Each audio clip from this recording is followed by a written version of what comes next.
204-cü sualı nəzərə yetiririk. Alkan molekulunda olan karbon atomlarının sayı cümlə oxuyub və nə verilirsə yazırıq. Qoşulmuş, konjuqa olunmuş alkadenlərin ikinci nümayəndəsinin molekulundakı. Qoşulmuş dediyimiz zaman alkadenlərdə 1-2 qat var, 2 dənə. Bunlar arasında qoşulmuş deyirsə bir tək qat yerləşməlidir və bu birinci nümayəndədir. İkinci nümayəndə nə olacaq? Birinci nümayəndədə 4 karbon varsa, ikinci nümayəndəsində neçə karbon olacaq? 5 karbon olacaq. Deyir ki, alkan molekulunda olan karbon atomlarının sayı qoşulmuş, yəni konjuqa olunmuş alkadenlərin ikinci nümayəndəsində olan molekulundakı karbon atomlarının sayının 2 dəfə çoxdur. Demək, 5-dən 2 dəfə çox olan nə qədər olacaq? 10. Alkan molekulunda hidrogen atomlarının sayını hesablayın. Baxın, hidrogen atomu sayını necə hesablayır? 2-nin üstə gəl 2. Burada da n-in yerinə 2 yazdığımız zaman 2-ni 10-a vurduq 20, 20-nin də üstünə 2 gəldik, 22 elədi. Demək, bizim doğru cavabımız nə olacaq? Bu sualda 22. Keçək növbəti suala. 227-ci sualda bizə nə deyir? Deyir alkan, hər hansı bir X alkandır və Y alkandır. Molekulunda karbon atomlarının oksidaşma dərəcələrinin cəmi. Birində A-dır, birində A-6-dır. Gəlin birini belə sadə bir nümunəyə yazaq. Məsəl üçün, buraya yazaq. CH3. Burada -3, -3. Cəm nə qədər elədi? -6 elədi. İndi elə bir alkan yazmalıyıq ki, burada 6-dırsa, digərində -12-yə bərabər olsun. Yazırıq. Yəni, CH3-ümüzü yazdıq. 1-2 sonluq CH3-lə bitəcəkdir. Onun üstündə CH3 yazdıq.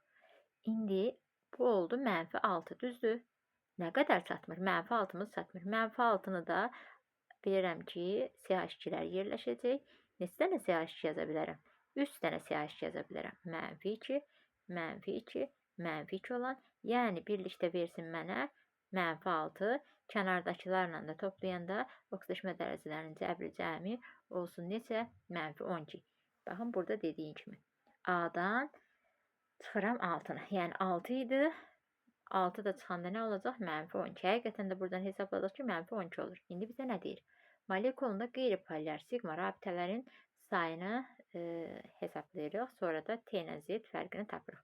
Baxın, demək qeyri-polyar nə deməkdir? Qeyri-polyar o deməkdir ki, karbonla karbon arasında olan rabitə. Gəlin hesablayaq. Biz birinci alkanda gördük ki, nə qədərdir? 1 dənədir. Demək, Z nəyə bərabər imiş? 1-ə. İndi burada baxırıq. 1, 2, 3, 4. Karbonlar arasında 4 dənədir. T də bərabər oldu 4-ə. Məndən nə istəyir? T çıxılsın Z, o da olacaq 4 çıxılsın 1 bərabərdir 3. Keçirik növbəti sualı. Növbəti sualda bizdən nə istəyir? Tam düşməyib. X-i müəyyən edin soruşur. Deyir. Yəni 228-də baxırıq. Bizə butan verdi. C4H10. Etan verdi. C2H6. Tam yanmasından əmələ gələn deyir. Karbon qazının həcmi. Yandırırıq. Yandırdığımız zaman nə əmələ gəlir? Karbon qazı və su. Reaksiya tənliyini bərabərləşdiririk. Burada 4 karbon var. Gətirib qarşıya CO2-nin qarşısına 4 yazırıq. 10 hidrogen var. Bura 5 yazırıq. Hidrogen sayı bərabər olur 10-a. Burada demək oksigenimizin sayı olacaq 8, 5, 13, 13-ü də 2-yə böləndə 6, 10-da 5. Ancaq vergülü rəqəm bəyənilmir deyə hesablamamız rahat olsun deyə hamısını 2-yə vurub tamama gətirə bilərdik. Baxın, ancaq bizdən karbon qazını və suyu soruşduğuna görə heç ehtiyac yoxdur. Demək, butanı verdi. Butanda yanmasından alınan karbon qazını A verdi. Deyir ki, bu zaman alınan suyun kütləsi 90 qramdır. Biz tapaq görək bu A nə qədər imiş. Litr verdiyinə görə aşağı C-yə düşəcək. 4 vurulsun 22, onda 4. Bura nə düşür? Qram verdiyinə görə 5 vurulsun emir, yəni 18. 5-i 18-ə vurduğum zaman 90 eləyəcək. Bu 90-dan bu 90 sürət mühərricə düşdüyünə görə ixtisar gedir. A nəyə bərabər olacaq? Elə 4 vur 22, onda 4-ə. Yəni 89 onda 6-ya bərabər oldu A-mız. İndi keçirik C2H6-ya. Bunun oksigenlə reaksiyasını yazırıq. Yanma reaksiyasıdır. CO2 və H2O alınır. Reaksiya tənliyini bərabərləşdirək. Karbon 2-dir. 2-yə görə 2 yazıram. 6 hidrogen var. Bura 3 yazıram. Baxıram ki, burada 4. Burada da 3 oksigen var. Elədi 7. 7-nin də 2-yə böləndə düşəcək. 3, onda 5. İndi bizə nə deyir? Deyir ki, burada da olan etanın sayı yəni litri A-ya bərabərdir. Biz A-nı nə qədər tapmışıq? 89,6. Litr verdiyinə görə aşağıya nə düşəcək? 2 vur 22,4. Deyir ki, tam yanmasından nə qədər su əmələ gələr? Bilmirəm. X. Aşağıya nə düşəcək? Qram dediyinə görə 3 vur 18. Bura elədi 44,8. 44,8-dən 89,6 ixtisar getsə 2 düşər. X-i tapanda nə eləyəcək? 2 vur 3 vur 18. Yəni 6-nı vuracam 18-ə, o da eləyəcək 108. Demək bizim doğru cavabımız nə imiş? 108 imiş. Növbəti suala keçid alırıq. 238. 1 mol metanın parçalanma temperaturu. Demək metan 550-600 dərəcə Selsidə parçalananda C2H4 və hidrogen alınır. 550 yazaq bura. Bəzən sadəcə 550 də verirlər. Demək, reaksiya tənini bərabərləşdirsək karbonuna görə 2 düşər. Burada hidrogenin sayı 8 olar. 4-ü burada, 4-ü bunun payına düşməlidir. 4-ü gətirmək üçün 2-ni 2-yə vurmaq lazımdır. Əmsala 2 düşür. Sonra CH4-ü 1000 dərəcə Selsidə parçalayırıq. 1000 dərəcə olanda buradan yalnız karbon alınır, bir də tək halda, yəni karbon alınır artıq. Karbonun birləşməsi alınmır, bir də hidrogen alınır. Demək, burada hidrogenin sayı 4-dür, burada sağ tərəfdə 2 olduğuna görə 2-yə vurub bərabərləşdiririk. Sonra bizə nə deyir? Deyir ki, CH4-ün 1500 dərəcədə parçalanmasından nə alınır? 1500 dərəcədə parçalanmasından C2H2 alınır və hidrogen. Burada da karbonun sayı 2 olduğuna görə 2 gətirib yazırıq. Hidrogenin sayı olur 8. 8-dən ikisi burada da qaldı 6-sı. Bu isə 6 düşməlidir. 2-ni də 6-ya gətirmək üçün qarşıya 3 yazırıq. Yəni 3-ə vururuq. Olur 6. İndi gəlin baxaq nəyə? Bizə dedi ki, 1 molun parçalanmasından hamısını 2-yə bölürəm. Bunu da 2-yə bölsəm 1 düşər, 2-yə bölsəm 0,5 düşər, 2-yə bölsəm 1 düşər. Burada onsuz da 1 mol verib, ona görə bu şəkildə də qalır. 2-yə böləcəm 1 yazacam. Bura 0,5 düşəcək. 2-yə böləndə 1,5 düşür. Aha, indi mənə deyir ki, alınan hidrogenin həcmi. Buradan 1 mol hidrogen alınır. 1 mol nə deməkdir? Yəni 22,4 litr deməkdir. Buradan 2 mol alınıb. 2 mol nə deməkdir? Nü bərabərdir. V böl Vm düsturuna əsasən biz buradan V'ni tapsaq, nünü, yəni 2-ni vurmalıyıq nəyə? 22,4-ə. 2 vur 22,4 də bizə verdi nə? 44,8. Sonra baxırıq. Demək, burada yenə eyni qayda ilə nünü V'mə vuranda 1,5, yəni 2-də 3-ü vururuq 22,4-ə. Buradan alınacaq 11,2, 11,2-ni də 3-ə vuranda eləyir 33,6. İndi baxırıq. Bizə deyir ki, hansına uyğun gəlir. Demək, 1-ə nə uyğun gəldi? 1-ə uyğun gəldi C. 2-yə uyğun gəldi 44,8 Y. 3-ə də uyğun gəldi 33,6 D. Keçirik növbəti suala. 244-də bizə nə deyir? Deyir ki, alkanlar verilib X-dir, Y-dir və Z-dir. Molekulunda deyir, karbon atomlarının sayı A-dır. Molekulunda hidrogen atomlarının sayı A üstəgəl 8-dir. Baxın, alkanların ümumi formulu necə idi? CN, H2N üstəgəl 2. Düzdür.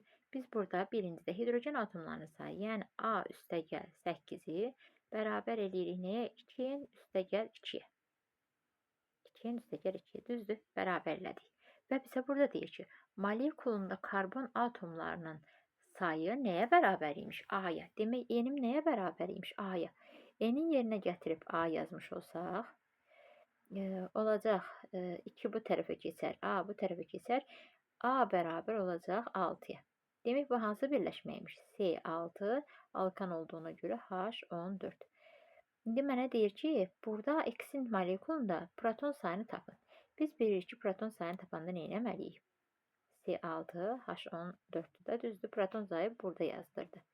Burada da 6, demək 6 dənə karbon olduğuna görə 6-nı 6-ya vuracam, eləyəcək 36. Üzərinə də 14-ü 1-ə vuranda 14 gələcəm, eləyəcək 50. X-ə uyğun gələn nə oldu? 1-ə uyğun gələn oldu C bəndi. Sonra keçirəm Y-ə.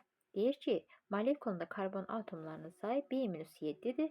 Molekulunda hidrogen atomlarının sayı B-dir. Yenə yazıram alkan, CN, H2N üstəgəl 2.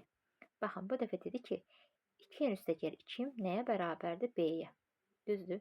Və mənə deyir ki, Karbon atomlarının sayı B-7'dir. Karbon atomunun sayını nə götürmüşdüm? N. Baxın, burada yazmışam 2n üstəgəl 2 bərabərdir B-yə. Yazdığım N-i də əvəz eləyirəm orada karbon sayı ilə. Axı burada C-nin H2 üstəgəl 2-dir. Karbon sayını nə qədər verib? B-7 2 vurulsun. B-7 üstəgəl 2 bərabər oldu B-yə. Buradan baxıram 2B çıx 14 üstəgəl 2 bərabərdir B. 2B minus 12 bərabərdir B. Buradan da B-ni bu tərəfə, 12-ni bu tərəfə keçirsəm, B bərabər olacaq 12-yə. Demək, mənim B-im, hidrogen sayım 12-yə bərabər imiş. Buradan da bayaq neynədik? Dedik ki, 2n üstəgəl 2 B-yə bərabərdir. Onda 2n üstəgəl 2 12-yə bərabər imiş. 2n bərabərdir 10-a. N-i də nə tapırıq? 5 tapırıq. Demək, bizim karbon sayımız 5 imiş. Onda C5, H12 şəklində olar. Y-in nəyini soruşur? Deyil, neutron sayı. Biz bilirik ki, karbonun sıra nömrəsi 6, nisbi atom kütləsi 12, hidrogenin sıra nömrəsi 1, yəni proton sayı, nisbi atom kütləsi 1 verib bizə. Burada bizdən neutron sayını soruşursa, bu ortada yerləşəcək. Yəni nisbi atom kütləsindən çıxacam nəyi? Proton sayını. Burada da yenə birdən bir çıxanda 0 düşəcək. Hidrogenin neutron sayı yoxdur. Yəni neutron 0-a bərabərdir. Amma karbonun 6-ya bərabərdir. 5 dənə də karbon olduğuna görə 6-nı 5-ə vurduğumuz zaman 30 düşəcək. Demək, birinciyə uyğun gəlmişdi C. İkinciyə uyğun gəldi 30 olan Y. Sonra baxırıq üçüncüyə. Z-də nə deyir? Deyir ki, yenə alkan yazıram. Hamısında eyni, yəni hidrogeni tapıb gedirəm. 2n üstəgəl 2 bərabər oldu nəyə? C üstəgəl 9-a. Amma mənə deyir ki, karbon atomunun sayı nəyə bərabərdir? C-yə bərabərdir. Düzdür. Karbon atomunun sayını mən neçə götürmüşdüm? N götürmüşdüm. İndi N-in yerinə C yazıram. 2C üstəgəl 2. Alındı. C üstəgəl 9. Burada da C bərabərdir. 9-dan 2 çıxanda 7. Demək, bu birləşməm necəymiş? C 7, H16 şəklində olacaq. Buradan nəyi soruşur? Sigma rabitələrin sayı. Biz də bilirik ki, açıq zəncirli karbohidrogenlərdə, özü birləşmələrdə ümumi sigma rabitə sayı ümumi atomdan bir vahid əski olur. Yəni 7/16 elədi 23, 23-dən bir vahid az olanda olacaq 22. O da A bəndi. Demək, 1-ə C, 2-yə, 3-ə də A uyğun gəlir. 245-də eyni qayda ilə həll edirik. Gəlin bir daha baxaq. Demək, X alkanı verilib. Burada deyir ki, yenə CN, HN 102 yazıram. Mənə nə verib? 245 yazırıq. Deyir ki, hidrogen atomlarının sayı A üstəgəl 6-dır. 2N üstəgəl 6-nı bərabər eləyirəm A üstəgəl 6-ya. Burada molekulunda karbon atomlarının sayını A verib. Demək, N'in yerinə nə yazıram? A. Yazıram 2 vur A üstəgəl 6 bərabərdir A üstəgəl 2n plus 2 idi. Mən bunu 6 niyə yazmışım? 2n üstəgəl 2. Burada 2a üstəgəl 2. A üstəgəl 6 şəklində yazıram. A-nı bu tərəfə keçirsəm, 2-ni də bu tərəfə keçirsəm, A bərabər olacaq 4-ə. Demək, biz nəyi 4 tapdıq? Karbonun sayını 4 tapdıq. Alkan dediyinə görə hidrogen nəyə bərabər olacaq? 10-a bərabər olacaq. Məndən nə istəyir? X-in molekulunda neutron sayını. Bayaq dediyimiz kimi karbonun 6, protonun nisbi atom kütləsi 12, neutronu 6, hidrogenin protonu 1, nisbi atom kütləsi 1, neutronu 0. Burada məndən neutron soruşduğuna görə hidrogeni nəzərə almıram. Bir dənə karbonun 6 dənə neutronu varsa, 4 dənənin neçə olacaq? 24. Birinciyə uyğun gələcək A. Keçirəm ikinciyə. Y-ə baxıram. Deyir ki, burada hidrogen atomlarının sayı B-dir. Cn, H2n üstəgəl 2. Hidrogen atomlarının sayı B-yə bərabərdir. 2n üstəgəl 2 bərabərdir B. Burada verir ki, karbon atomlarının sayı B-8-dir. Yəni, N'in yerinə B-8 yazacaq. 2 vurulsun. N'in yerinə B çıx 8 yazdıq. Üzərinə 2 gəldi. Alındı B. Aha, 2B çıx 16 üstəgəl 2 bərabərdir B. Burada 2B çıx 14 bərabərdir B. B'ni bu tərəfə, 14'ü digər tərəfə keçirdiyimiz zaman B bərabər olacaq 14'ə. Biz nəyi B tapmışdıq? Bax, hidrogen atomlarının sayı. 2n üstəgəl 2 bərabərdir 14'ə. 2n bərabərdir 12'yə. N də bərabərdir 6'ya. Demək karbonumuz sayı oldu 6. Hidrojenin neçə olacaq? 14. İndi buradan deyir ki, Y molekulunda olan proton sayı. Dedi ki, karbonun proton sayı 6'dır, hidrojeninki 1'dir. 6'nı 6'ya vurdum 36. Burada da 1'i 14'e vurdum 14. Ne kadar oldu? 50. Demek ki burada ikinciye uygun gelen D olacak. 2'ye D uygun geldi. Sonra Z'in. Z'e baxaq görək Z neymiş. Yine alkan yazıram. CnH2n üstəgəl 2. Burada deyir ki, hidrojen atomlarının sayı S üstəgəl 7'ye bərabərdir. Yazıram S üstəgəl 7 və deyir ki, karbon atomunun sayı S'dir. Yəni N'i S ilə əvəz edirəm. 2 vurulsun S üstəgəl 2 bərabər S üstəgəl 7'yə. 2S üstəgəl 2 bərabərdir S üstəgəl 7. S də bərabər olacaq 5'ə. Mən nəyə tapdım 5? Karbon sayını 5, onda hidrojen sayı olacaq 12. Bizdən də soruşur ki, Z'in molekulunda sigma rabitə sayı. Sigma rabiti ümumi atomdan bir vahid az olur. Burada 5 üstəgəl 12, 17 atom var. 17'dən də 1 çıxdığım zaman 16 sigma rabitə sayı tapıram. Onda üçüncüyə də nə uyğun gələcək? Y uyğun gələcək. Aha, suallarımız bu qədər. Ümid edirəm ki, aydın oldu.